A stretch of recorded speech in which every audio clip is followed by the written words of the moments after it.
Hello, YouTube. Good evening. Welcome to episode number 10 of D&D Sports Chat. We are going to be going live here in just a few moments. Grab your chips. Stay tuned. Chips, popcorn, what have you. You're going to need a beer after listening to this show. Oh, yeah. If you don't want to hear some negativity about the Red Wings, you might want to turn off this show right now. It's about to get crazy. Brian Boyle crazy. Yeah. Oh, we had guest 2 log in the chat, and then guest 2 left the chat. Oh, shoot. Oh, man. All right, you ready to go live? Rock and roll.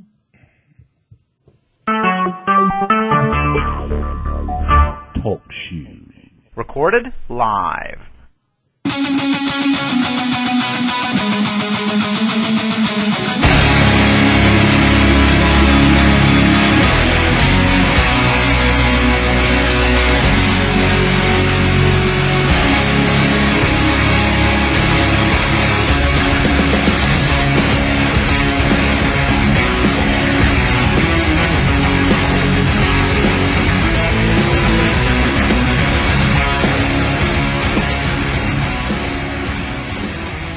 Good evening, everybody, and welcome to episode number 10 of D&D Sports Chat. We're coming to you live from the studio here in Garden City, Michigan. It is Wednesday, April 20th, 420, Danny. Oh, thanks for that notice.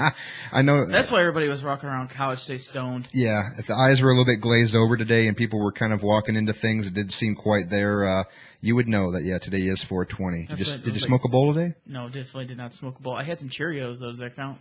The munchies? No, you can't really have the munchies before you smoke a bowl. It doesn't really count. I had my bowl of Cheerios. You had your bowl of Cheerios, but where's the drum drop when we want it?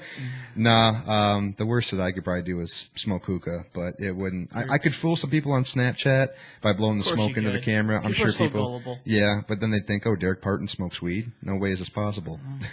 I know the truth behind that story, but I'm not going there. We got a little ahead of ourselves, obviously, doing the weekly intros. I am your host, Derek Partin, alongside my co-host, as always, Mr. Dan Bartley. Hi. Doing good tonight? We got a little story time to tell us this week? A little story time. It's been a while. I haven't said a word about this story to anyone, so I'm going to break this now on the to the world to hear. I guess Let's hear it. Well, let's say I got an apartment. You know, everybody's got the struggle, the apartment. Yes. Life. So this guy's moving in next door. Nice black guy. Seemed to be didn't seem shady or nothing. Not gonna be judgmental. He's moving in, kind of the unit next to me. Mm-hmm. So I'm getting out of my car. I got some food. I think I got some Taco Bell, something like that. Okay. Nothing healthy, of course. So you got the munchie meal for 420. The munchie meal. Yeah. So, goodness. So here it goes. Yes. The guy is moving in. Got tons of stuff in his hands. He keeps looking at me, and I get the hint. You gonna help me out, boy? Yeah, he's looking like, oh, can you give me a hand here? And he didn't have nobody. There's no other guys around. Nobody to help him out. So I was like, exactly. So I decided to be the good Samaritan that I am. Yeah. And I walked over and said, you need a hand there, buddy? And he goes, yeah, boss. Do it. Could use a hand here. So, of course, I picked the one box that the box of all boxes, as you're going to find out in a second. And I'm a little bit of I don't know, I just watch too much TV, too much Unsolved Mysteries maybe. Mm-hmm. So I'm walking into this strange gentleman's apartment carrying a box. And he's got 3 and I got 1, because I had to put my stuff all on my car and help him out. It was an inconvenience to me. But because I'm a good person, I was like, I'm going to do this for this guy. Mm-hmm. Didn't know the guy. Could have killed me, whatever. But I took the chance. So I'm carrying the box and going to his apartment. I'm like, oh, okay, nothing's really here. So he's not going to string me up by my throat or anything. Mm-hmm. So I put the box down, and the box it kind of just swings open. And brace yourself. And I just, brace yourself. And then, of course, there it is. All kinds of porn. And that was probably your reaction. And I was just like, all right. So I didn't say anything, and he's like, oh, you got the good box. You got the good box there. He's like, I'm a single guy here. You know how it is. And I'm like, got to make do with what I have, And I'm like, all right. But the box was huge. It was like a box you could fit like a flat screen TV in. Right. So I was like, holy garbanzo beans, this guy's got a problem here. Obviously. So, first of all, who even well, it's got to be an old stash, because if you're still buying porn by the books, He had porn. I He mean, had this all is the kinds of electronic porn, age. though. He had like Who CDs. still does that? He had CDs. He had magazines and everything. I didn't go look through it because Yeah. I'm not a creep. But the box opened up, so and I didn't know what was in it. I just kind of like looked, on your peripheral vision. Right. And there it was, and I was like, I'm just gonna skedaddle out of here real nice and Tuck quick. your tail between your legs, act like nothing happened, So that's what I did. and you were done. I was like, so have a good one, man. So you won your Good Samaritan Award for the day, and you helped out somebody, and you got kind of a little bit of an awkward situation all at once. I've been known to pump, the elderly's gas and stuff like that. I'll just stick to that. Yeah. I'll stick to pumping elderly's gas. Yeah, You'll you'll go to heaven that way more than helping some random guy load porn into his new apartment. That's good it's time. not something that you really hear about every day, but hey, it's a story. It's worth, I guess, telling on the radio. So Why not? Well, aside from porn and boxes and, moving into apartments, more important things going on here in the world of Detroit sports. And that, of course, is our lovable and hateable Red Wings. And lovable to an extent if you're a diehard hockey fan. It's a love-hate relationship with the Red Wings, I know, if you're a true fan. There's still hope alive. The hope is still strong. They can win the next 3 in a row. Hold it. All right, we'll get to that in a second. Do but I why don't sound you go? like somebody? Yeah, you do. You sound like every other fan out there that's so hopeful. You sound like Pete Spivak, if I ever heard him. Which we should probably, when the Red Wings are done and over with the series, we definitely need to get Pete back on the show and see what he thinks about. Well, he was right about one thing. Marchenko actually is on the top line of the D, or one of the top lines. He's made somewhat of an impact, but I don't think that nobody else is fearing him or this team, as he was saying. Who's going to be out? That's the big question. Exactly. Is with Xavier Ouellet being called up today, just a few short hours ago. Someone's taking a seat, and it needs to be number 52, the biggest pylon on the Jonathan team. Erickson, the big 6'4" Erickson, who has not used his body at all. The 6'4" teddy bear? that we got on Yeah, our really. team right now? The kid, barely shaves, has like prickly hair on his face, but Jonathan Erickson. Of course, you would give that analysis. Towards the end of that game, obviously, when Tampa Bay made it 3-2 near the end, I know he had a couple of costly turnovers in that game, very, very unnecessary. And it's funny that, a guy like Jeff Blashill is quick to bench him, but he also gave us a little bit of insight on another player that, in my opinion, deserves to be on this playoff team. Sure as hell can't make it any worse than it already is. And that is our young Anthony Mantha, who was sent down before the playoffs even started after playing just 5 or 6 games, getting called up. And I mentioned to you before the show is that Anthony Mantha did nothing short of impress me, and he also made an impact. That's the key word, and that's all you can ask for out of a 20-year-old rookie. And why don't you go ahead and shed some light about what Coach Blashill said to the media earlier today about why Anthony Mantha is not on this team? A lot of hocus pocus, mumbo jumbo, looking for an excuse not to play a guy because you looked at some film, you looked at some tape, and he wasn't the deciding factor in the power play. But when you're 1 for 21 on the power play, Sure as hell can't make it any worse. And you look like you're, should be playing mite hockey. Mm-hmm. Anthony Mantha is not going to hurt you. Let's just put it that way. But Joachim Anderson's a much better choice to have up here. Because he's a defensive player, Derek. And we need defensive players here at the Detroit Red Wings because that is what the Red Wings' philosophy has been. We're going to stop you because our defense is so good, too, that we're going to be able to contain, the Lightning's mediocre talent. Lightning, without Steven Stamkos, Wings should be winning this series. And on no Strawman. disrespect to the Tampa Bay Lightning fan base. No. They're handing the Wings their asses right now.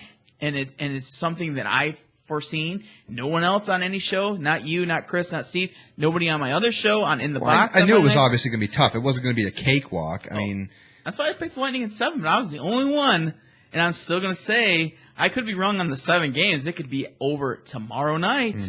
way sooner than a lot of people ever thought they would. I mean, this is a team that I think. How much hate I get for saying that the Wings? No, are I gonna lose know. to? Well, nobody in Detroit or no fan of Detroit sports, especially our beloved Red Wings, would appreciate counting the Red Wings out in 4, 5, 6 games. I mean, especially against a injury-ridden Tampa Bay Lightning team that obviously shouldn't be winning the series right now. And breaking it down game by game, if you want to break down game 1, 2, 3, and 4, really, it should be a tied series on paper because the Red Wings controlled game 1. Game 2 was a little bit of an edge to the Lightning. Game 3, obviously, all Red Wings. And then last night's game until the end was the Lightning. So, But guess what, Derek? There's hope alive because Gus Nyquist, the goose is loose and he scored a goal and you're not going to hear from him until probably midway through next season? I had a little bit of an argument with Chris after Game 4. I know Nyquist is very loved here. No, not about Nyquist, but about the likes of our two veteran heroes, the Euro twins, and Pavel Datsyuk and Henrik Zetterberg. And I made a comment. Obviously, I was pissed off. It happens after the game, and emotions run high. Yes, exactly. And I basically came out and said, well, it's a shame because that's probably going to be Pavel's last game ever at the Joe, and as in a Red Wing uniform, he's probably that's it. We're probably not going to come back. And then I said how him and Zia played like garbage this whole series, and then Chris goes, well, he's not. They've not played like garbage. What are you talking about? And I started kind of like clearing my head a little bit, and I was like, all right, Datsyuk made a little bit of an impact tonight. He was there. He made plays. I know that you don't have to score goals or even get points to be effective or to be helpful on the ice, which Datsyuk was last night. But Zetterberg, I don't know, man. Except for his moves on the forecheck, I don't see him contributing a whole hell of a lot in this series, except for that one lucky power play goal that he got in Game 3. That was not a highlight reel goal. No. That is not a goal that you're going to. It was a lucky bounce by far. That's not a goal that you're going to be watching when Zetterberg gets his Hall of Fame plaque, if that occurs, which is up for debate. But Zetterberg and Datsyuk, the two guys that you need to make contributions to be the scoring threat, are not a scoring threat. Why? Because they're aging. Because they're past their prime. Because they're not worthless. I'm not going to say that they're worthless. No. But I'm going to say this is their time is over. The time of Larkin, Anthony Ciu, and so on and so forth. But the ice time is not reflecting the results. And when you're pushing guys that are in their mid-30s, like guys like Kronwall and Datsyuk and Zetterberg, these are your veterans that led this team 5, 6, 7 years ago, but they're still getting ice time like they're the superstars of this team, and they're not. You're getting guys like this that are getting almost 20 minutes a game of ice time. Defensemen obviously get a little bit more than forwards, but when you're seeing a guy like Anthony Ciu and Larkin getting barely 10 minutes a game, it's nonsense. And how much magic, the only word I can describe, I'll have to take the magic man, a little bit of the magic off of Datsyuk and put it on Anthony Ciu because of his speed alone. The guy touches the puck, he's money. All 3 games, all 4 games for that matter, that he's played, granted, I think Game 1 he only got like 7 minutes of ice time. Fans bitched. Every game now, his ice time has increased by about maybe 2 or 3 minutes a game, but it's not going to get no more than 10 or 12 minutes a game. It's not. Same with Dylan Larkin. Larkin, I believe, had got 14, 15 Well, he's on the minutes first a line, game, so obviously he's going to get a little bit more. But Anthony Ciu has, they both have scored their first playoff goals. They've gotten those monkeys off their backs early. Woo. And the fact that every time, dude, last night and even in Game 3, even though it was only a 2-0 game, Anthony Ciu, man, like every time he touches the puck, the crowd goes nuts. He is a difference maker. He's a difference maker. This time, though, and this is what Blashill's going to go. I'm not speaking for Jeff Blashill. No. I'm not going to speak for the Red Wings organization because that's not me. Blashill, his way of thinking, how I see it in my perspective is he is going to run with Datsyuk, run with Zetterberg, because that's your veteran presence. Leadership. That's who's been there to the big dance in years past. So we're going to see Datsyuk and Zetterberg's corpses rotting away on the ice for 20 minutes a game, skating, going through the motions of hockey, and putting up very little on the score sheet. Can you live with that? Oh, because Zetterberg and Datsyuk did so much for the Wings years ago. Okay. It's like they earned their spot to play that many ice. I get it. They're both legendary players. They're in their own right. In their own right. Respect was earned. But it's time to kind of see what you got. This next game in Tampa, Zetterberg and Datsyuk should be playing 14, 15 minutes. While you give Larkin and Anthony Ciu the added ice time. Here you go. Take some minutes away from the veterans. Let's slow this team down. Now, that's just my idea, and you can call me an idiot. Nope. You can call me whatever you want to do. Anybody that's listening to the show, you can say whatever you want. When you got nothing left to lose, you got to do something. But the Wings need changes, and Xavier Ouellette's been called up. Why? Because you're probably going to sit Jonathan Ericsson. You have to. Or Nicholas Kronwall. But do you want to sit Nicholas Kronwall? Your big bad defenseman? Yeah, which has never been the same since last year's Game 7 against Tampa Bay. He's not been the same. He's been injured. He had his knee scoped out just a few months ago. He's not been the same, and he probably won't be. He's going to be 35 years old next year. Kronwall's aging. He's winding down the twilight. Same as Dad. Most money on defense, of course. Of course. And then, when you've been here for almost 15 years, why not? Right there behind him is Jonathan Ericsson. That contract, that made me shake my head just as hard as Detroit Red Wings next Johan Franzen. Ooh. Oh my God, Red Wings are going to sure have a lot of We sure as hell good forgot money. about the mule, didn't we? We sure as hell forgot about the mule and that get him fat off the contract. books. This is a guy that obviously had a lot of high hopes coming back this year after several concussion issues, and what has put him on the shelf again? Another concussion, which I thought when the beginning of the season started, I was hearing rumors that one more good hit to the head and he would be done, his career would be over. And sure, look what happened. Boom, and done. If he doesn't retire at the end of this year, the guy's an idiot. I mean, he has played. When we were talking about games played and earning your spot and earning your keep and being Hall of Fame numbers. Obviously, Johan Franzen's not a Hall of Famer, but Johan Franzen has played a combined in the last 3 seasons, maybe a little over 120 games. I mean, he didn't play a full season last year, the year before that, and now this year he didn't even start the season. So, yeah, I mean, Johan Franzen, that's another contract you got to worry about. But there's a lot of off-season questions. There as well. We're going to know, I think, a lot more next week. Obviously, this off-season for Detroit's going to be they're already talking huge. about it. After immediately following that game 4 loss to put us down 3-1, people were already talking about the contracts. Oh, you got to get rid of that Datsu contract. Got to get rid of Eriksson. Got to get rid of Glendening, Shahan. Clean up this team. I mean, offensively, I wouldn't be concerned too much. We are missing that one key scorer. We've talked about this for weeks and weeks about the Red Wings, but your number one aspect and your number one target in offseason is defense. It's got to be defense. When you're so used to having one of the top defensive lines in all of the league for several years, and now you've gone to one of the worst, and then you got the power play that's a whole other freaking mess. I don't know, man. Like this, there's a lot of questions. It's going to be the busiest offseason. And then you got talks about bringing Steve Yzerman. When is the time to bring Steve Yzerman up? Ken Holland has got to go. He's got to. He's dry. He's out of touch. He I won't take away the fact that Ken Holland built this team into a dynasty from when he took the reins in the late 90s all the way through the 2000s, early to the mid 2000s. This team was great. Stanley Cup contender every year. No question. But you're out of touch. And the salary cap, the whole salary cap that took effect after the lockout obviously killed this team as far as signing those big names. Trust me. You know, Mike Ilitch has no problem bringing his checkbook out and signing whoever he wants for money. He's done it with the Tigers. The Tigers, he bought his way, tried to win himself a World Series. He failed twice. But the Red Wings are a team, in my opinion, I still believe will win a cup before the Tigers win a World Series. That's my opinion. We have a shot. That's a question up for debate, especially after the Tigers last season. Yeah, but I mean, dude, it's up in the air.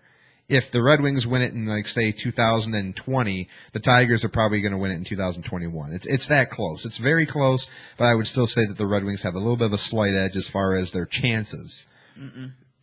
Baseball is a little bit more difficult because, you know, it's short. You know, obviously you play a best of 5. We'll save that debate for the offseason. We'll save that for the offseason because we're going to have a lot to talk about when it comes to the offseason. I don't want to talk about offseason yet because we still have some games to play. If not, hopefully it's more than one game. You got one more tomorrow night, and then the nail's coming for you. The golf clubs are getting shined up as we speak. Get those golf clubs ready, Holland. I just going back to the whole Anthony Mantha thing. It bugs me this much that I want to play this video. Inside. Yeah, I want to play this video from N Live that they interviewed Jeff Blashill. This was earlier this afternoon about the correlation between Anthony Mantha's presence and power play success.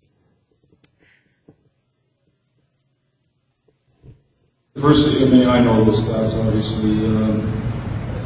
What I look at first when you look at stats, does it open your eyes reading? And so when you see that, you say, okay, let's take another look.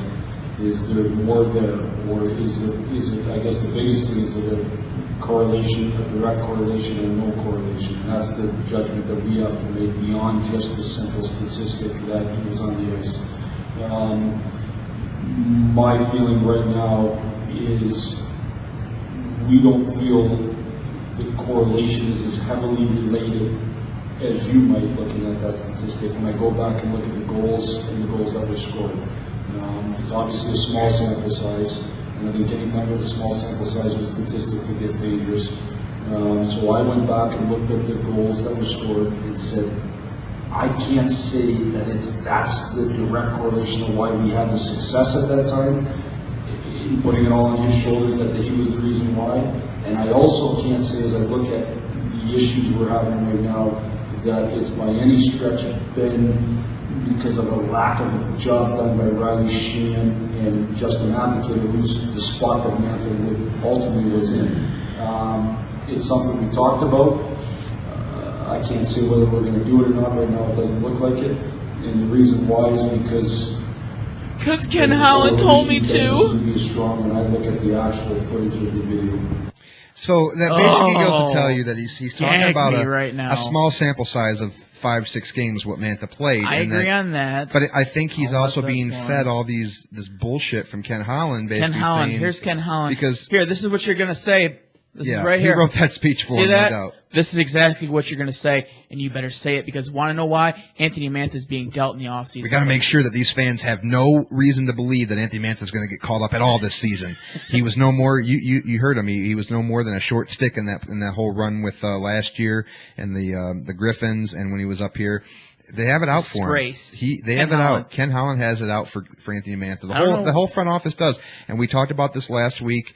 When we talked about that whole clip and that quote from Ken Holland, basically he was a shortcoming, basically calling Anthony Mantha a short stick, and that he makes no impact at all on the Griffins or on this team, which is way to kill crap. The morale and way to kill the kids. If the kid hasn't already suffered enough last year, he was hearing it from Jim Devellano. Now he's hearing it from Ken Holland. It's like.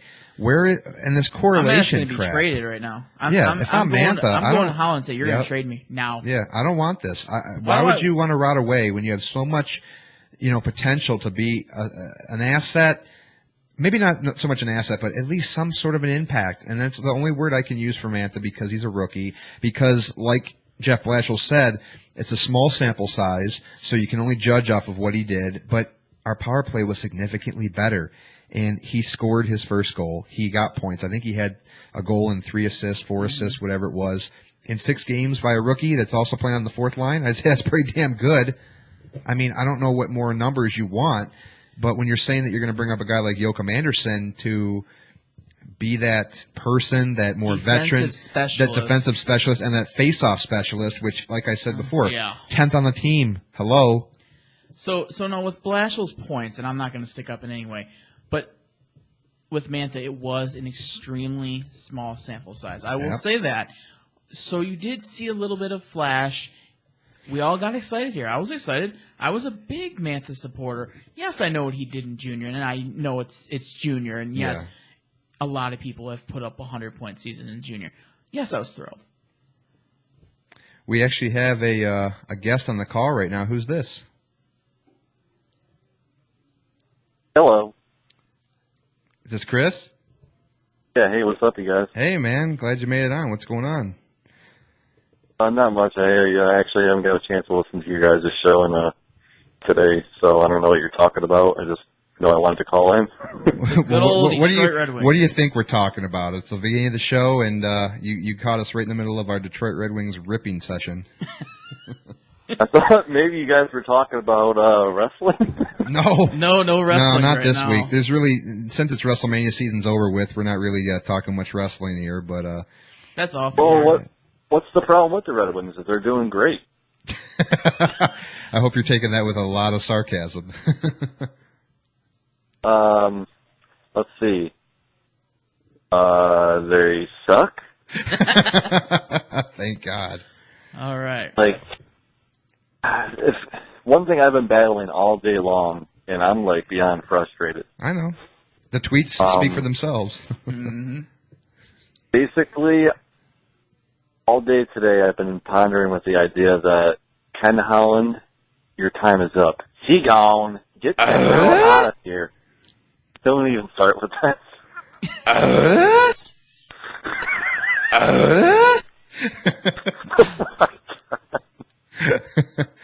That's funny that you chimed in about Ken Holland because that's what we were just now finishing up with. I was playing the clip from Jeff Blashill's press conference explaining why Anthony Mantha is not on this team and talking about the correlation and his presence and power play success of why, he would not even really be making a big impact. And then me and Danny kind of thought like, oh, this is basically Ken Holland feeding him lines to say because. Yeah, basically that's what I've been thinking about all day long too. So if you go back and look at all the quotes and everything that's been being talked about, it's Ken Holland's team. And Blashill's just the guy that's going to be behind the bench listening to what his boss is going to say. You wonder why Babcock left and they butted heads so much? Yeah. Exactly. The only This is thing, exactly why. There's going to be no change to anything. the one thing that Blashill did have over Mike Babcock is that he actually did get to coach Mantha for that shortened season. Yeah, he was injured and whatnot, but I mean, he knows what Mantha can do at a full scale and when he's healthy. And he was able to coach him like his short sample size, which he used, which was what 5 or 6 games he was here. And you're not going to be the main reason why the Red Wings are either winning or losing this series, but there's 2 key words, impact and spark. And he made an impact when he was here, and he was a spark on our power play that was lacking before he got here. So who's to say that he wouldn't be doing the same thing now? I know that it's a whole different ball game when you're in the playoffs, and obviously Dylan Larkin found that out firsthand after Game 1. He had to step up his game in Game 2. He knew what he had to do different, and he came a lot harder. So Mantha, I think, would get that rude awakening the first game he played, but then I think he would kind of come into his own. But we'll never find that out. How do you expect to get better if you don't have what? Growing pains. You got to have growing pains, and you got to have some bit of experience. Yep, and the experience. Like, how do you expect any of these guys to grow? What, you just plan on playing them a couple times in the season, and then we don't need you. We'll rely on the old vets. How about fuck the vets and start playing the young guys, man. Jeez, I don't think we're going to win a Stanley Cup this year, but you know what? Put all the I don't want to. I keep swearing. I'm sorry. Emotion, raw fan emotion. I love it. Just keep playing these young guys and get them experience, man. Mm-hmm. Well, in a more cleaned up way, I think Danny also said the same thing. Is that before you came on, we were talking about ice time and how you split that up now. Why not when you're getting guys like Anthony and Larkin split plus minutes. Yeah, Zetterberg and Datsuk, getting 20. They're phenomenal, but give them a little bit of a hey. It's not your time anymore. Your time's taking a back seat to these kids. You had your time. Help them grow. Let's see what Anthony C can do for close to 16, 17 minutes. And these guys, there's no reason to believe that these guys can't make you better. You know, look what happened, on a team like the Red Wings back in 2008. I mean, there was a lot of the guys that were on the Red Wings, in these days were making those young guys. The young guys can make the veterans look better, And what's kind of funny how you guys are talking about Anthony Seiyu is, I think it's all common knowledge about, his ice time is limited. He's been getting about 8 minutes a night, and he's making the best of it, right? Yeah. He is. Well, I just found, I follow Winging It in Motown on Twitter, and I follow, many different guys, Red Wing related on here, and I happened to find Andreas Athanasiou's brother's Twitter handle, which his name is Dimitri Athanasiou, and his Twitter handle is @DimitriA26. And he put up a great picture. I assume he made it himself, but it's a quote that says, "Sure, AA is not an elite NHL player yet. He's only played 37 games, averaging 8 minutes a game, but in those 8 minutes a game, he has 9 goals in an 82-game season. That's 20 goals with minimum ice.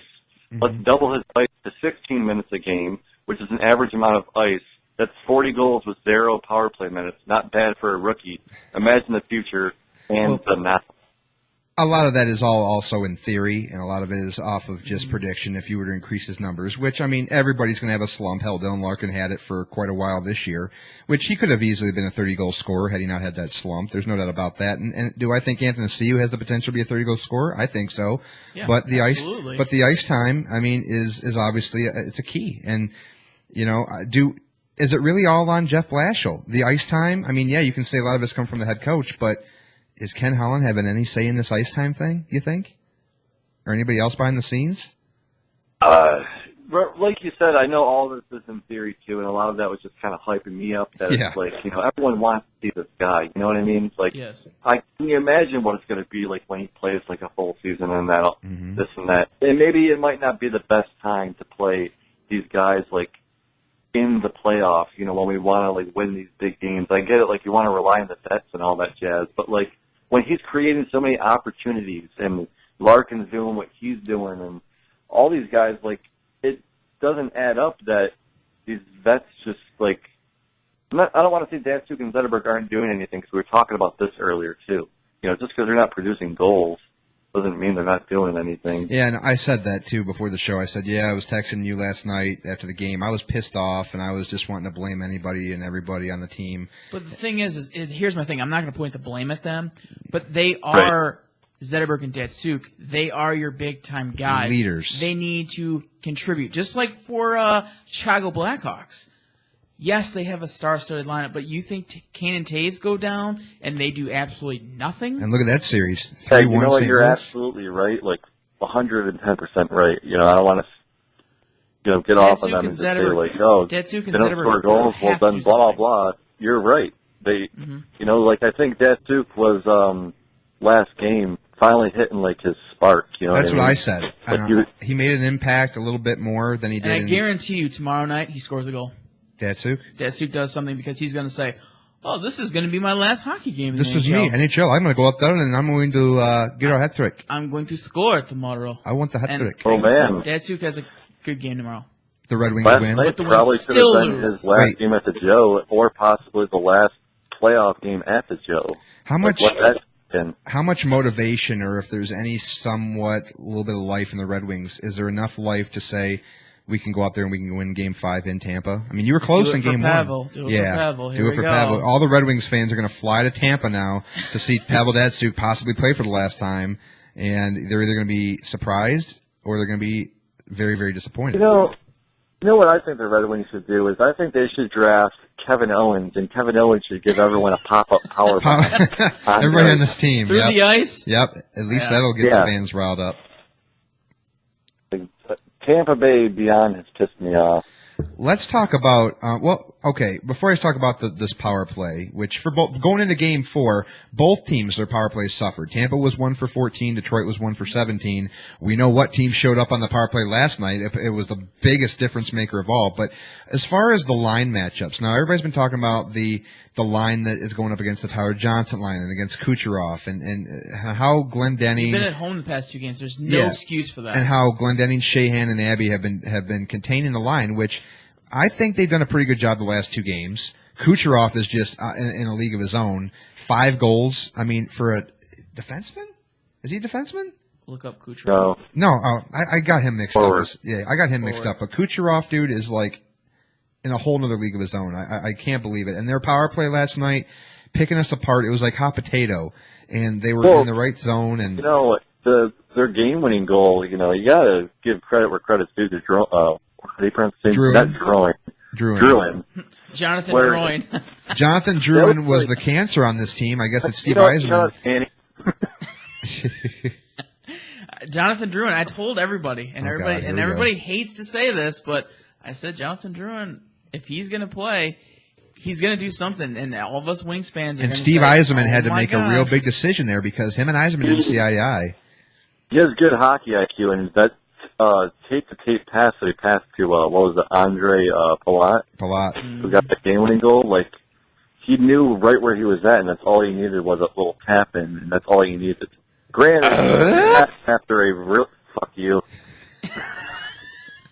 It happened after a really soft call on Erickson.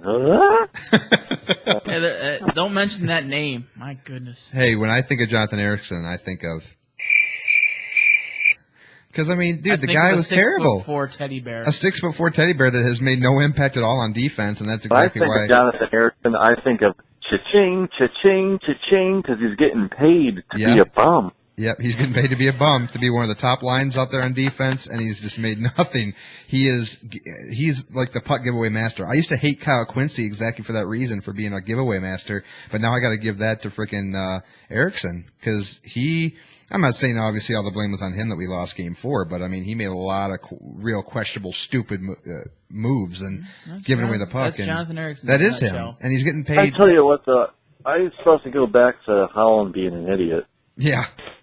Like, if you go back to, what was it, 2011-2012 season when we signed Jordan Tutu and Samuelson?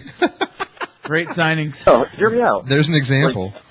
They signed Jordan fucking Tutu for, like, how many years and, like, an overpayment. And then you sign, let's bring the band back together and get Mikkel Samuelson. Are you freaking kidding me? Mikkel The guy Samuelsson. is a joke.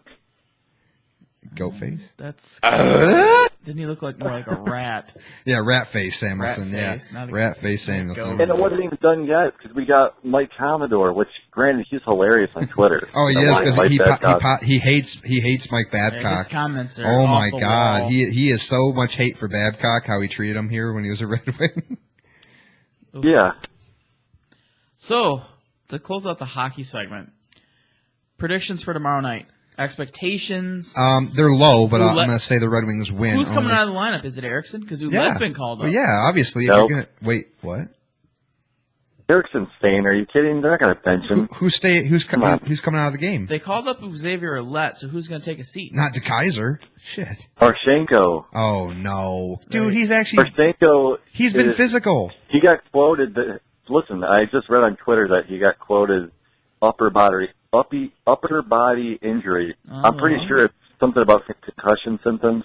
Oh, All right. Well, if he's injured, that's one thing. Can't but play I mean, for 48 hours. but the fact now that you're going to be mixing in a guy like Ouellette with Erickson just baffles me. But I mean, hey, Should be a good game tomorrow night. I'm going to go with. If you ask me, so tough. Sorry. Oh no, I was just going to say I'm going to go with Red Wings winning this one 3-1. Sarcasm? You're kidding. No, I'm going with that. I'm going to go Red Wings win. They're going to win one more in the series, and they're going to lose, and they're going to probably lose in Okay. Detroit. I'll give my prediction and then go ahead, Chris. Wings will lose tomorrow, but Datsuk has a big game. So is But it going to be a it's- high scoring game? I don't think it's going to be that high scoring. I think Datsuk gets him on the board early. Who do you start net? Peter Mrazek. Yeah, Jimmy Howard can't. I mean, dude, I'm sorry. I'm not blaming these losses on Mrazek. Obviously, but Bishop's going to start for them. Bishop. But I think the Wings lose this game late. Oh, that's how they've I lost think every on- game that they've on lost a goal the series. from Victor Hedman or some other defensive. Huh. Kucherov. He's going to get the goal. Tyler Johnson ends it for the Red Wings. Oh, the Red Wing killer. No, you might as well just give it to Jonathan Drouin because it'll just Steve Yzerman will be laughing You know how under his much breath. that would be just the nail in the coffin if Jonathan Drouin ended Yeah, the Wings. the guy that season. shouldn't even have been on this playoff team. Chris, what's your prediction for tomorrow night's game? Okay, I hope the Wings lose 2-1 Whoa. by a Filppula goal, just so it can just be like icing on the cake that Yeah, we didn't sign yeah. Filppula and he puts an end to this. Just Were you a fan of Filppula when he Horrible. was here? I hated Filppula. Are you kidding me? That You- guy, I He never was- liked him at all. He was kind of like a Yuri Hoodler to me, but I mean, even Happy Hoodler became a superstar when he went to Calgary. So I mean, hey, I can't hate on guys that Well, leave a team here and then be That's superstars. the somewhere thing else. about Hoodler. Going back to Hoodler and the whole Jordan Tutu thing, if you go back to that year, Yeah, Hoodler got $1 million more than Jordan Tutu got. Another reason why Holland should just be canned already because those horrible contracts. Happy Holland. That's Holland's philosophy: is give the guys big contracts. What the hell is that? That's their soundbite. So Sorry. Ken Holland, if you're Ken Holland tomorrow and you lose, Yes. you coming back to Michigan, or are you gonna hang out and golf for the rest Well. of the off season? You know where Holland should go? He should go straight to hell. Holland, hell. Holland. There's Holland, Michigan. There's Hell, Michigan. I know where to send them. I won't take it Yeah, that far, but Jokes aside about Holland, like he worked here for 20 years. You know, you've run us so many championships, dynasty. great memories, Yeah. everything. You know, all the positivity, and like we put, like one of you guys put on your Facebook page. I left a comment on one post. I think Derek left another one. I think that just kind of said it best. Like, thank you for your time, but it's time to go. Yeah, retire. I mean, really, he's at that age now where he's in probably his late 60s. Do you really see another team picking him up, or I mean, does he retire? Or, what does he do? I mean, he's been You probably like get a job as a garbage man or something. Like, get out of here. I mean, maybe he likes Probably kids. a Maybe he wants to team become. that's He rebuilding. probably is good with kids. Maybe he become like a local ice cream man. Or if he wants, like, be Ryan Plesky's best friend or something. Oh, well, racial jokes aside, I don't know about that. There's no racial jokes, Derek. We're not talking about Harriet Tubman being in the $20 bill. Yeah, how about that, Harriet Tubman? Might as well put MLK on the $100 bill. You guys are killing Yeah, me. talk about racism. You're so racist. Derek, you're such a racist, man. Well, I mean, Don't go out on your own show. hey, I don't care, man. I think our department. Derek red in the face right now? No, he's not. You can't tell with the light on me, but hey, our Department of Currency has enough problems. We're already in debt up the asshole. Why spend another freaking $1 trillion on changing our damn currency? Keeping the. You know, the bills changed like every 10 years, so it's not that big of like a huge deal. Yeah, but we got better things to worry Why don't we about. just change it and put Obama on the I'm dollar sorry, I'm bill? going to say it, all right? It's just to make the African American community happy. All right, there, I said it. Ooh, Derek, shots fired. Yeah, I had to do the shots fired. Now I'm going to hear it from my Chris in the No, group if chat. this was, Come on, if man. we had, you're lucky that. Oh, I can't even say it. No, I can't do it. I know what Chris is going to say. You're lucky nobody listens to your show. no, it's. I was gonna say that It is in a on better YouTube, way, it's like, so. Oh, you well. don't have that many listeners. Like you would get toward a new one. For Oh, I saying know. something like I that. know. Of course I wouldn't say anything like that. Hey, it's freedom because it's my show and I can say what the hell I want. If you got a problem with it, then go talk to our spokesman, Tim Allen. Oh my God, Danny, what the hell? What's going on here? Derek's a racist. All right, so am I the only one of the three that say the Red Wings are going to win tomorrow? So when the Detroit Red Wings go out and make the splash and get PK Subban in the offseason, I'll be happy. I'll be happy. I'll be happy because he's a black guy that can play hockey. That's fucked up.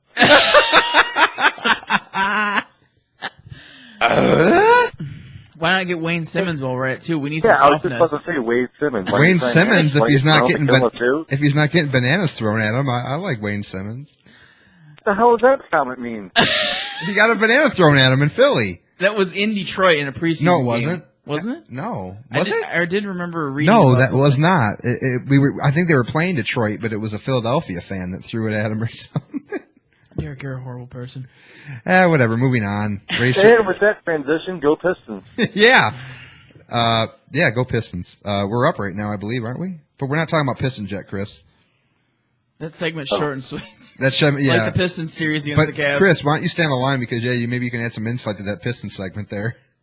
But we're gonna talk about the Tigers right after we're done with the Red Wings segment. So we're all in agreement that I'm the only one that says that we're gonna win. You guys are saying losses tomorrow. We're done. Losses. Yeah, losses. He gone. Losses, boy. Hawk Harrelson there, Chris? He gone? He gone. He gone. Yeah, he gone. Been watching the White Sox. If they win tomorrow, does it mean anything? Does it matter? It means there's another game at the Joe. Does it mean? Well, yeah. It means one more time to pee in the trough. Yeah. Woo. Well, if you're Pavel Datsyuk, yeah. Or one more time to see Pavel Datsyuk at home. Oh, and then after the Red Wings lose in like 7-1 fashion, everybody's going to take their Datsyuk jerseys off and throw them on the ice. Bye. Datsyuk breaks his leg. Oh, my Lanta.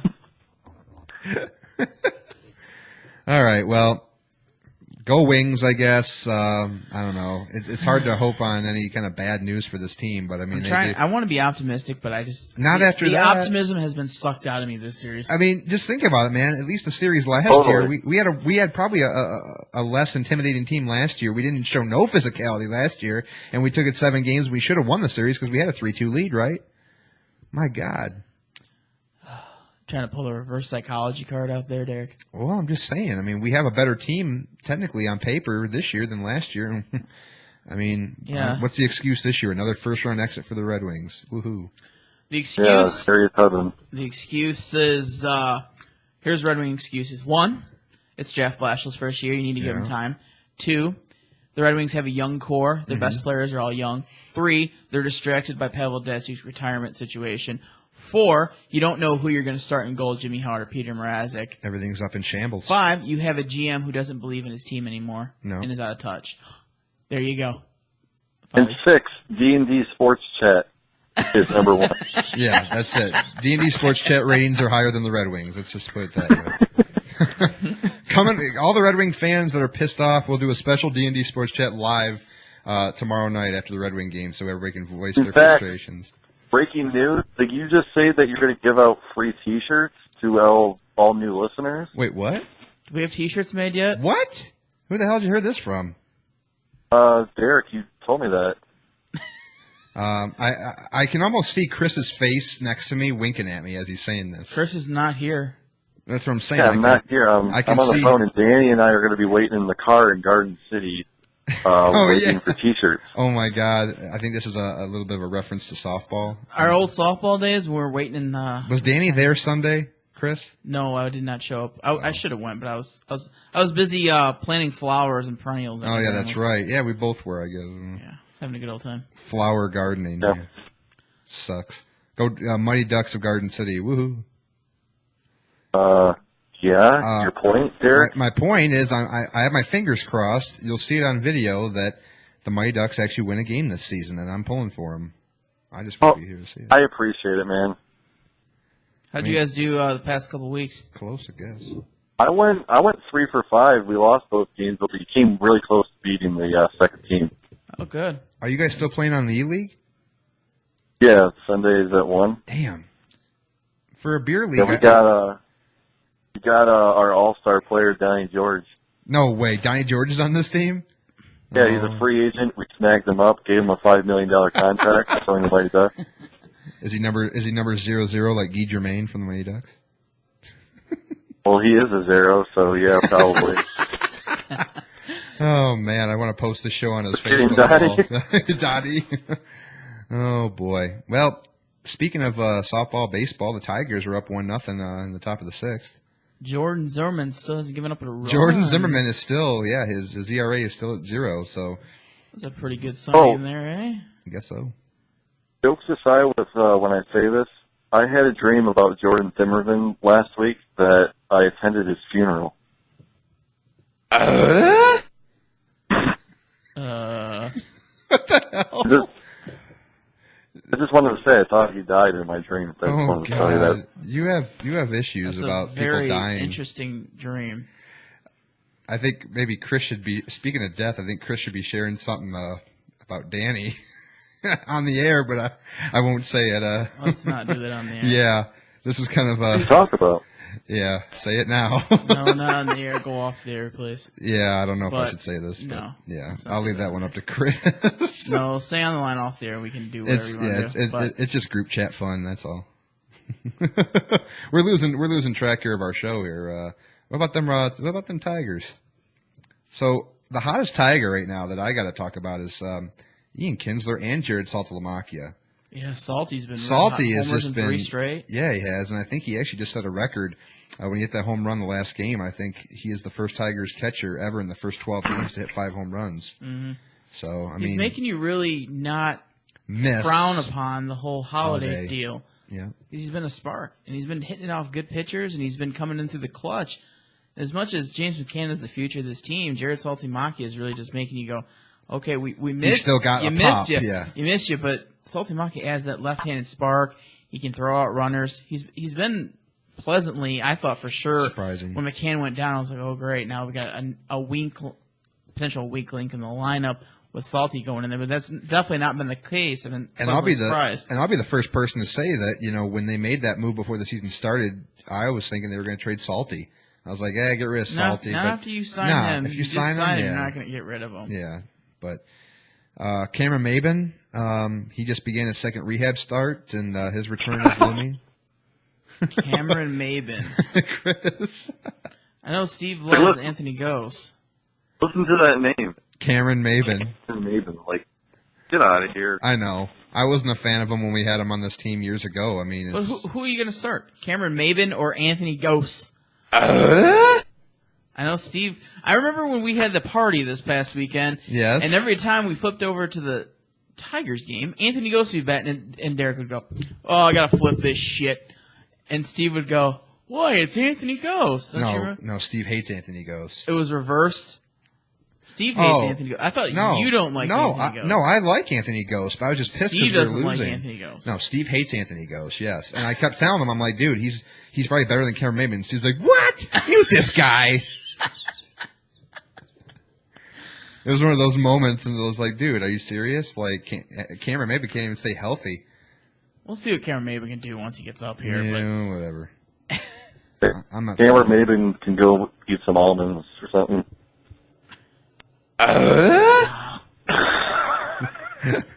Oh, my Lanta. Oh yeah, well the Tigers, they're off to a good start. The first 12 games, they're 7-5.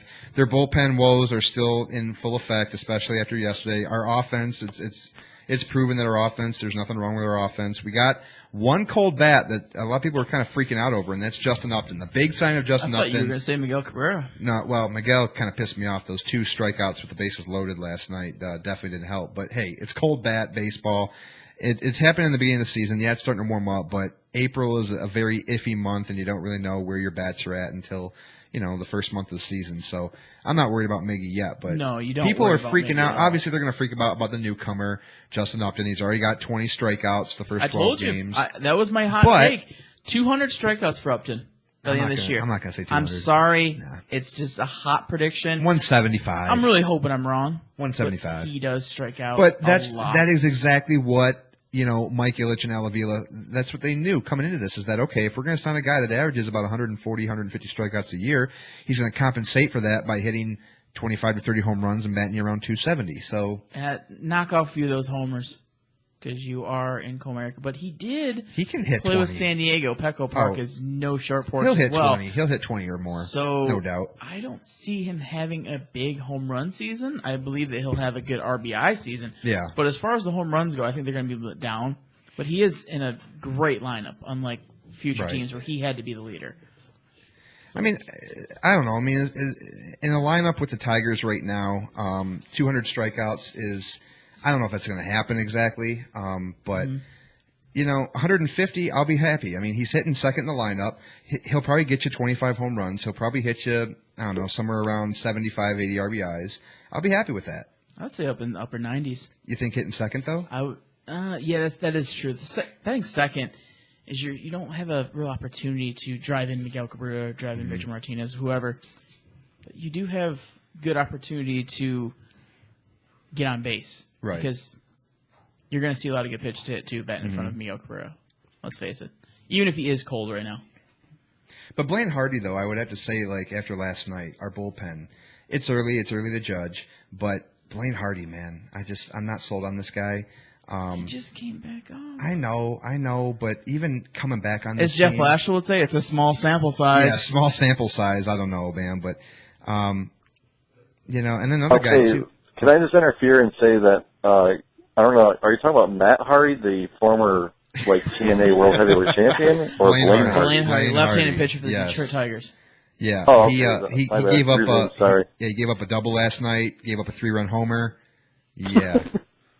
I mean, I don't care, small sample size, whatever, but I was never sold on a guy like Blaine Hardy, even when he was on this team last year. He had a decent spring, what have you. He's valuable. Why? He's left-handed. Yeah, that's the only reason why he's on this team. Sorry. He's left-handed. Mm-hmm. You needed left-handed specialists to get lefties out, but the Tigers do have that. Right. They have 2 lefties now down there. How do you like Shane Green so far out of the bullpen? He had command issues last night, but he's been a proven starter. I would take Shane Green over Mike Pelfrey. I think that Mike Pelfrey's stuff is more valuable in the bullpen. And I can't believe I'm saying the word valuable with Mike Pelfrey right now, but I'm taking it with a grain of salt that his performances have been lackluster. He had 1 good start, 1 bad start. So, okay, Right. You got to see what he can do. I know everybody jumped on his back really quickly when he had that first bad start. But then he turned it around, and he matched Dallas Keuchel pretty well. Right. So you got to give him some credit there. So if I'm Mike Pelfrey, I signed a huge deal. I'm making a ton of money. Mm-hmm. He seems to be a pretty humble guy. Listen to his interviews. He admits it. He flat out said, I sucked in a start. So I like a guy that's... He's hard on himself. He's truthful. He's very... Yeah, he's I like humble. the attitude that he brings. Yeah. So I'm willing to let that slide, that first start slide, because baseball is a very long season. Mm-hmm. It's a marathon, not a sprint. So you have to really take it with a grain of salt, his first start. And if he does dwindle on, you do have a guy in AAA that is the future of this team. Mm-hmm. May or may not be ready. But there you go. What do you think, Chris? Have you gotten a chance to see many games so far for the Tigers? Honestly, not really. So that's why I've kind of been really quiet. I watched the opening game. When was that? Like a couple weeks ago. Yeah. Mm-hmm. That's the only one I got to catch. But other than that, I really haven't, honestly. Well, I mean, a lot of the games lately have also been on during the weekdays. You know, I mean, Day games at 1 day o'clock. games But at 1 now that o'clock, it's once May rolls around, you're not going to see that as much because the weather's going to more start warming up. primetime games and more weekend games, day games. So, and I'm going to be going to the game on Saturday. So, I mean, it's Cleveland, and you know who knows. Ooh, I can tell you who you're going to see potentially. JV. No, you might be looking at Corey Kluber or Carlos Carrasco. That's going to be a game for the Tigers. Who would be our starting pitchers? You can check MLB.com right now and probably find out who. If it's Corey Kluber or Carlos Carrasco, Goodbye. have a good time. Oh, dear. Corey Kluber has looked so-so, but he's got the Tigers' number. Let's see here. Oh, they got a promotion going on. Oh, fireworks! No, I don't. No, it's a day game. 2006 AL Championship 10th anniversary. Craig Monroe will participate in a pregame Q&A session with fans. Oh, man. Stupid as hell. Oh, it's also we get a bobblehead. We're actually going to be getting an April in the D bobblehead. Cool. The first 10,000 fans. I know I want to get down there around 11 o'clock. Hey, you should take that bobblehead and then break it. Like Chris broke his Gary Sheffield spatula? No, that was actually my Gary Sheffield wooden spoon sign. Danny, were you there? Hey. Yes, I was Oh, yeah, there. you took the picture. Yeah. What do you mean was he there? Are you kidding me? I forgot. I thought it was just us three, but then it was like, oh, wait, who's taking the picture of Steve and Chris and I? I have a picture of Danny and I sitting in the booth at, what was it, a restaurant inside Comerica Park, right outside like one of their shopping places? Yes. What? Yeah. We actually went inside one of the restaurants in the park. Danny remembers it. Yes. I have a good memory for something. And apparently so does Chris. Damn, that's crazy. There's a lot of fond memories. I have very good memories with Steve and I on our trip to Cleveland. Oh, yeah, especially getting pulled over by the cops. That was, Steve, that's the trip that Steve will probably never forget. Ohio cops. And so will I. It was a pretty interesting trip. It was a good time until the Yeah, Steve in Ohio seemed to make for a lot of stories. Yeah, he did it for a story. Newsflash, when he got pulled over going over 100 in Ohio, he just did it for a story. He didn't do it on purpose. Anyways, so the Tigers, we've said this before after last week. We can't really judge much about the Tigers. Yes, they're off to a decent start. A lot of teams are struggling, though. A lot of teams that we thought would be doing good are struggling. The Yankees, Boston aren't doing too well. The Cubs, I mean, they got a lot of good stories going on there. And then, of course, no pun intended, with stories, the Rockies got a little special. Trevor Story is just ripping the cover off of it. And he's not slowing down just yet. His home runs have. I think he's got 9 now. No, he's not up that high. Yeah, I think he has 9. He hit his 9th one, I think, the other night. He's got like 14 RBIs. Yeah. How's Price doing right now? He's doing pretty good, but the whole problem with the Red Sox right now is they have no depth in the rotation. Besides David Price, if you see David Price in your 5-game, in the 3-game, 4-game series, whatever your series is, you're lucking out. You don't want to see David Price, but if you see anybody else in that rotation, your number 2 is Rick Porcello. So we all know how great Rick Porcello is. Boston doesn't have the rotation that scares you.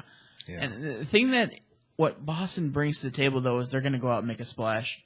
They're going to go out and get Sonny Gray. Sonny Gray is going to end up with the Yankees or the Red Sox by the end of the season. Probably the trade deadline. And Boston wants to win this year because it's Ortiz's final season. Final season, new ownership. And the Red Sox have the bullpen pieces. They have some good offensive pieces. Hanley Ramirez is going to have a decent season. David Ortiz is hitting bombs left and right. Yeah, he ain't slowing down, trust me.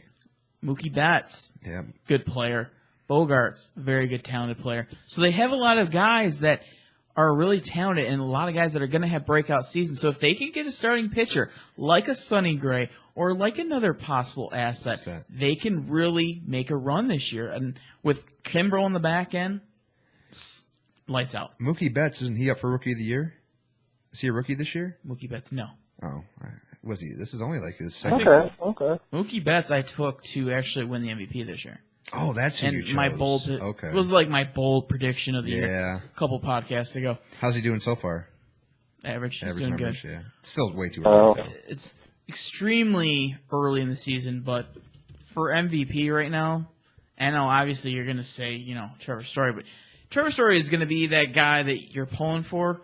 He's a very nice right now. What he's doing is really nice, but it's going to tail off. You just hope it's not Chris Shelton tail off. Yeah, right. Well, so far, live looking at the Tigers, are up 2-0 now. V-Mart singled in a couple runs. It's good for him to see him back in the lineup after what happened last night. That knee, I guess, is doing all right. He took a really nasty hit last night. That was really scary. Oof. Oh, my God. Well, sidetracking from the Tigers, how about something that Chris can actually chime in with our Detroit Pistons? When I last looked, they were actually up ahead by 9. Now they're losing 42-36 against Cleveland, which we all knew. This is 1 versus 8. The Pistons are not a team that's built for a long playoff run, but they're getting there, and they're hanging tough with Cleveland. I got to give them that. Game 1, they actually probably could have won. They tailed off there in the final 5 minutes, but Kevin Love, man, he was dangerous in Game 1, and it was really a lot of him. He hit I want to say he hit 4 or 5 threes in the final 10 minutes of the game. So I know Danny, this is a sport that Danny really can't chime in at, but Chris? My basketball knowledge would be absolutely phony, but I can wing it. I also don't want to act like I'm a basketball, I know a whole lot either, because I missed the first game. I was actually playing softball, but from what I caught up on was I think Drummond was teamed up against Love, and that didn't work out quite well for him. No, and I know a lot of people, too, have been talking about, Jackson, too. A lot of people thought that his behavior in the game, either it was Jackson or it was Pope. I thought it was Jackson they were talking about. Jackson had a technical foul. Yeah, he had a technical foul, and they were saying that, then he was mouthing off to fans and stuff. And, when you make it about yourself, especially in crucial games like that where you have a shot at winning, it really isn't good for the team's morale. And, and then, of course, Stan Van Gundy, the big news, he got fined $25K for basically telling the truth about LeBron. You don't talk about LeBron James. No surprise in the NBA there's superstar treatment. They are. You don't talk bad about Kobe, and you don't talk bad about LeBron. Even though Kobe did Stephen rape Curry. You don't talk about your big 3 right there. Well, soon to be 2. Except Kobe Bryant was an asshole. Yeah, Kobe Bryant got away with rape, I do believe. I'm not going to say that he did it, and I'm not going to say he didn't, but I just remember a very big allegation against Kobe Bryant. I didn't watch the final game with Kobe. It basically made me sick. It made me annoyed how much he's a great guy and all this. He's a good guy behind the scenes, maybe, aside from the whole rape thing. He's not. Believe what you want about Kobe. I'm not a fan of him. I don't respect him. I think he's an arrogant asshole. And the fact that some of the stuff that he was selling, or the team was selling, the Lakers, $2,400 merchandise. Some was T-shirts, freaking gold. They were selling grills with LeBron, with Kobe's initials or whatever on them. His last game, he got 60 points off 50 shots. Yeah, they fed the ball to him insanely. I mean, they wanted him to basically get a run at his old record of 81 points, and it wasn't going to happen. But whatever. Some guy was trying to sell air in a damn Ziploc bag from Kobe Bryant's game for $5,000 or something. So you know what I'm going to do, right? I'm going to go down there and fly tomorrow to Tampa and get the air from Pavel Datsyuk's last game. Air and sell it for $1 million. Yep. Well, that's okay because I'm buying it, Danny. Please do. Oh goodness! I hear crickets. Mm-hmm. Was that not funny or something? No, because you're the only person that would buy it, you sucker. I guarantee you there'd be more people lined up to buy Datsyuk's Not air. for $1 million, maybe 1,000, but yeah, Kobe's I think sold for what, $5,000 or something. It's insane. Someone actually bought it? I think so. Yeah, it was on eBay. Yeah. What a joke! What a joke, man. You could probably get part of Datsyuk's skate lace and sell it for. Oh my God, Pavel $1,000. Datsuk, he cut his lip on the boards. I'm gonna try to scoop up some blood. Yeah, I'm gonna take some blood and put it on a cotton ball, and I'm gonna put the cotton ball in a Ziploc bag and sell that for a cool $5 million. I don't know. Get a piece of get a piece of Datsuk's ass hair. I'll buy it for $500. Yeah, that maybe that would sell better than the air. I mean, at least you get an object. You get some DNA from Datsuk, maybe make some Datsuk babies. Huh? That's disgusting. Well, you'll need a little bit more than that. My goodness gracious. Oh man, this is going out. This is going in the hell in a handbasket quickly. Thank God we're wrapping things up here. I got to bring it up since Chris is on the air. The Bullet Club. Why did I read your lips. I literally was going, Bullet Club. I knew he was going to say it. Can I just say right now, I actually have I didn't watch this past Raw, But so I don't. Oh, I thought you were I don't watching. know what happened. I thought you were watching more because there's no authority right now. Shane McMahon's run the show, which to me is making the whole Undertaker Shane McMahon stipulation. Undertaker went off to the sunset and will not be heard again for another 8 months. Well, I heard he kept flip flopping. First they had him on the European tour, then they removed him, then they put him on for a few dates, and then they removed him again. I don't get what Taker's trying to do here. Is he hurt? Is he wanting to have a quiet retirement? What the deal is there? I don't think he would just retire like that. In a house show? That's not an Undertaker-esque fashion. I think they would really try to make it about Undertaker, they would actually bring it up. But I don't mind the matches. The matches have been great that Shane McMahon's been booking in his little storyline stint as Raw GM or whatever. Now I think that they're going to start bringing in the whole WWE versus Raw type deal where Shane McMahon's going to probably run SmackDown and then they're going to bring the authority back. That's the only thing that's lacking is that there's no real storyline going out. Vince has not come out since WrestleMania. That was 3 weeks ago, right? We have not seen Vince, Triple H, Stephanie. They haven't brought out the authority figures. Taking a little bit of time off after WrestleMania. I guess Triple H is focusing more on the NXT brand, which that is his baby. I get it. But, I mean, the fact that you're going to have Shane run Raw without no real explanation every week as to – they're calling it social media – the outpouring of social media I don't know. They're giving him a pat on the back. They're basically saying, hey, don't forget about I'm not a good guy. I'm not a bad guy. God. I'm just the guy. The guy. Wait a minute, though. Okay. The first week he did it. I get it. That was a rub by Vince McMahon, and I think that's Speaking what it was. of Roman Reigns, I got to bring this to you. He's a heel now. You have to. No.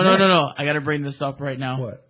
So today I had my big project in college, sports in Rome. Oh boy. And of course, Rome. A big sport in Rome is wrestling. Oh, no. And I used. Wouldn't you love to see Roman Reigns versus Julius Caesar?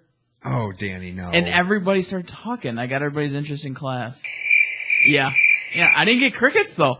You'd be surprised how many. And the one girl chimed in and was like, "I know Roman Reigns." I'm like, "Oh wow!" They probably thought you were special. Nope.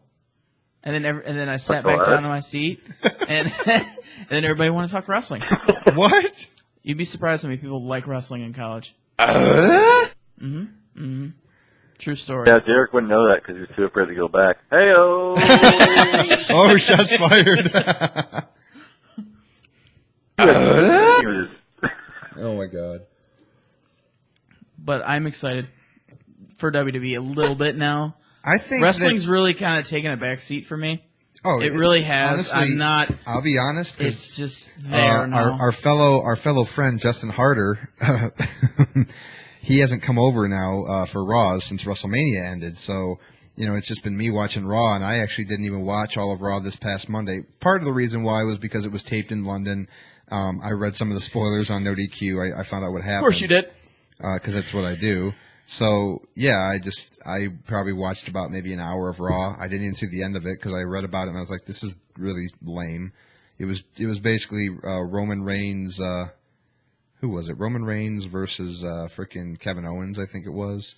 Dean Ambrose. Or I'm sorry, Dean Ambrose. See, I don't Roman remember Reigns that. didn't even have a Yeah. match. I don't believe Dean it. Ambrose versus Kevin Owens, and then Jericho came out and basically code braked Ambrose. So, yeah, that was not really Raw main event worthy, but that's where the lack of storyline comes from. I mean, that's also not having a full squad between injuries and also being over there. They're not. I was reading, too, before the show, Chris, I was reading that Seth Rollins, who's due back, really any time now, the next month or so, he's supposed to be back for SummerSlam. They're not throwing him back into the main event title picture when he comes back, which is really baffling to me because he lost the title without even really losing it. He was forced to kind of give it up. So I don't know how I agree with that. I think that's all right. I'm not expecting him to jump right back into the title picture and be like, "Oh, I demand this and that." I think he'll just float around the main event scene. You know what I mean? And then eventually they'll probably sway him in there somehow. Well, if anything, he'll get cheered. Oh, that's what I was going to say. He's going to come back as an organic babyface. There's no doubt about that. It's going to be kind of like retrospective to Triple H when he came back in 2002 after the quad injury. He left one of the most hated guys. Those quad injuries. Yeah. Yeah, we all have them. Speak for yourself. Cricket? Never had a quad injury. Chris is just happy because he called that one. You know.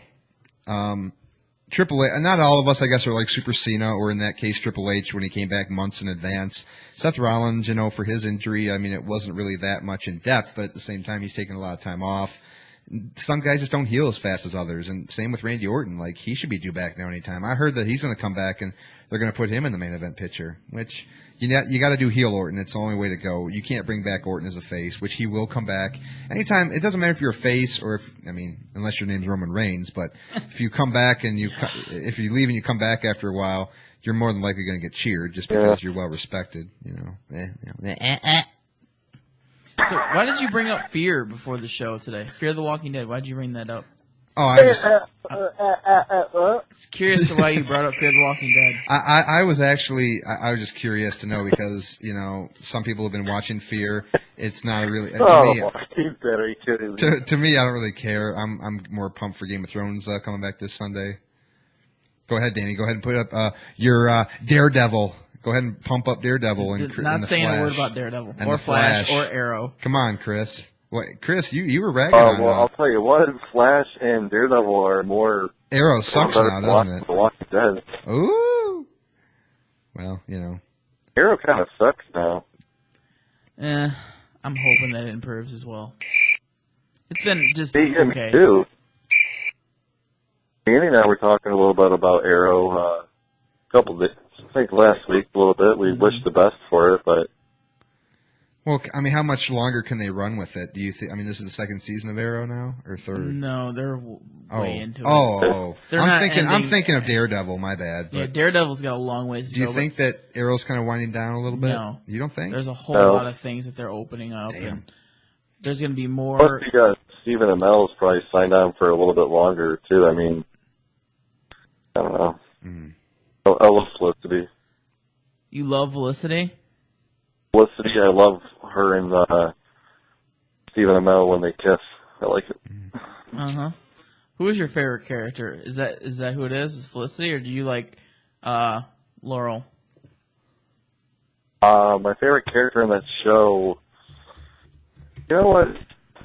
It doesn't have to be a female character. I'm just saying. Maybe Diggle. I like Diggle a lot. Diggle is good. Derek doesn't watch any of this, so Derek's like, oh man. Sounds like my dad snoring. Yeah, I really like the guy